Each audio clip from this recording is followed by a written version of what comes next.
The archive opened at 9. Fluorescent lights hummed overhead. Metal shelves, gray boxes, air that smelled like paper and glue. The parish records were stacked in alphabetical order. St. Landry, St. Martin, Lafourche. Boxes no one had touched in years. Dust gathered along the corners like soft fabric. A volunteer rolled out a cart and set down 3 volumes. Census returns, birth registers, plantation inventories.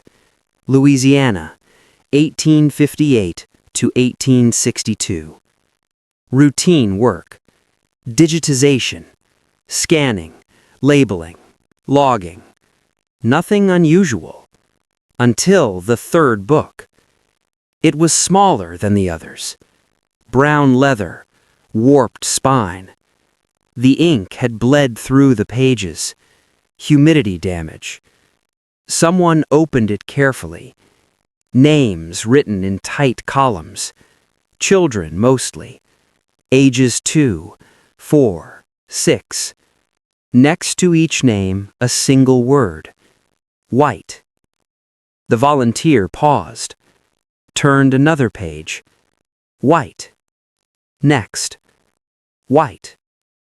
But the column title said something different. Slave issue, estate property. The handwriting didn't change. Same ink, same clerk, but the categories didn't match. Property and white. It didn't make sense. She flipped further. 10 names on 1 page. 7 marked white. 3 marked mulatto. None marked black. Not once. A note appeared at the top margin. Faded. Registered per instruction, J.L. Renault. Initials only. She wrote it down. Didn't think much of it. Yet. By noon, the pattern repeated. Different years, different pages, same estate, same instruction, same name. J.L. Renault. Over and over, like a signature pressed into every record. Quiet, deliberate, consistent. 1 plantation, dozens of children, all legally slaves, all listed as white, and always that name, in the corner, small, unavoidable. Someone had gone to careful trouble, not to hide it, but to write it down, properly, officially, as if they wanted it remembered. St. Landry Parish sat between 2 slow rivers, flatland, cane fields, mud roads that flooded in spring. In the 1850s, it was plantation country, sugar mostly, some cotton, heat that pressed against the lungs. Work started before sunrise, ended after dark. Estate maps from 1856 show 32 structures: main house, smokehouse, quarter cabins, blacksmith shed, and a narrow building labeled simply records. Most plantations kept one. Ledger books were valuable, more valuable than tools. They tracked everything: tools, livestock, births, deaths, bodies.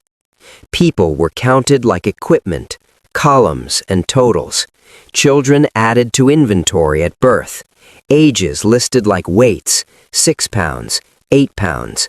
Then later, height, teeth, condition, insurance assessments, market value, routine, impersonal. But one estate stood out: Renault Plantation, owned by Jean-Lucien Renault, purchased 1849, French descent, mid-level wealth, not famous, not especially large, yet the paperwork was unusually detailed.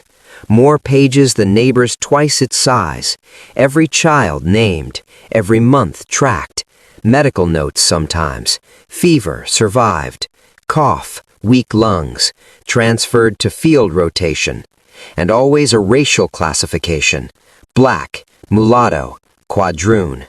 Standard terms for the time, except after 1857. Something changed. The category white began to appear, quietly. At first just one, then three, then entire pages.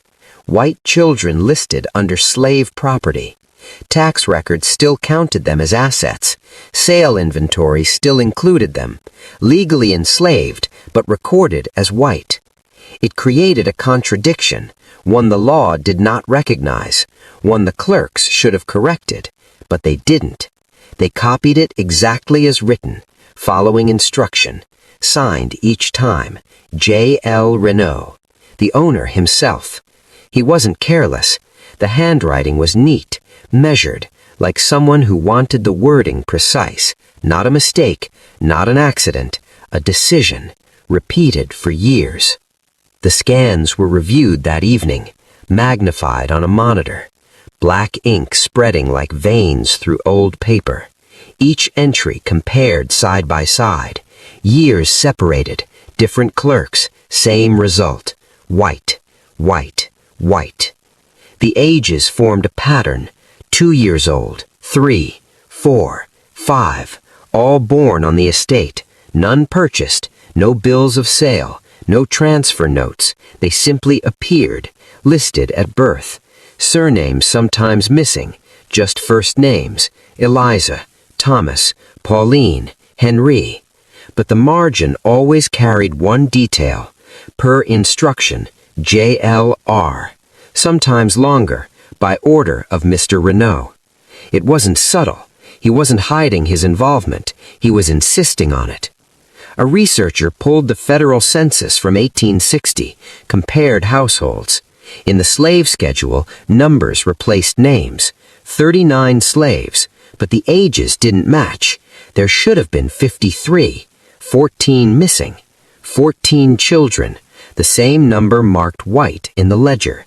Not counted by the state, but still on the plantation books.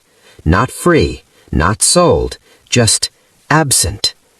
Another document surfaced, a parish baptism register. Same children, same dates, and again, race, white, parents, unknown, guardian, J.L. Renault. Guardian, not owner. The wording changed depending on the document. Owner in one, guardian in another. It created legal fog, enough to blur responsibility, enough to avoid scrutiny. The pattern grew heavier, like a weight pressing down. This wasn't random classification. It was administration, careful, systematic, someone adjusting reality line by line, ink as control. No explanations, no letters, just repeated entries, the same pen, the same signature, year after year, as if one man was rewriting the identities of children who never had a choice to begin with. The courthouse kept overflow records on the second floor. No elevator, just wooden stairs that creaked. The boxes were older, untouched since the 1970s. Probate files, mostly. Estate disputes, wills, deaths. One folder carried the name Renault. Thin, only 12 pages. Jean-Lucien Renault died in March 1864. Fever. Buried on the property. Inventory taken 2 weeks later. The handwriting different now. Estate clerk. Impersonal. He listed furniture, silverware, horses, then people. 31 slaves, names and values. But something had been crossed out. A line of smaller names. Children. 14 of them. Ink scratched through. Next to the list, a note. Removed prior to valuation. Removed where? No sales recorded. No transport permits. Nothing in neighboring parishes. Just gone. At the back of the folder, a folded letter. unsent, addressed to a lawyer in New Orleans. The paper smelled faintly of mildew, the ink lighter. Renault's handwriting again. Short sentences. He wrote, "Certain children must not be entered as stock. Keep them separate. Register them properly." No explanation of why. No mention of mother or father. Just instructions. Administrative language. Cold, like he was organizing tools. Yet careful. Protective almost. The final line, "My name will account for them." That was it. No signature, just initials, JLR. The clerk who handled the estate never followed up. War had started. Records grew messy. People disappeared in larger numbers. The 14 children slipped through quietly. Not freed, not sold, just erased from the official count, but preserved in those ledgers, marked white, attached to one man's name, as if he wanted history to notice, someday. The building closes at 5. Lights shut off one row at a time. Boxes returned to shelves. Cart rolled away. The scans saved to a hard drive. File names simple. Renault, 1858. Renault, 1859. Renault, 1860. Digital copies now. Sharper than the originals. You can zoom in to the ink, see where the pen paused, where pressure increased on certain letters. White. The word appears 87 times. 87 children over 7 years, more than the missing 14, meaning others were later reclassified, or moved, or renamed. There are no photographs, no graves labeled, no descendants clearly traced. Just paper. Dry. Official. Indifferent. Historians can guess what happened. Mixed lineage, children fathered by the owner, listed white to protect inheritance issues, or to conceal something worse. Speculation stays quiet. The records don't argue. They simply sit there. Matter of fact. A system trying to categorize human lives. Failing, then correcting itself with ink. One name absorbing the contradiction, again and again. J.L. Renault.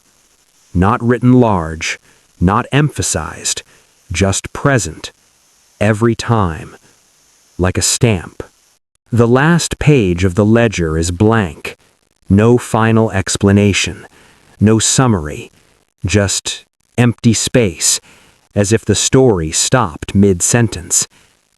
The boxes go back on the shelf, temperature controlled, dark, waiting.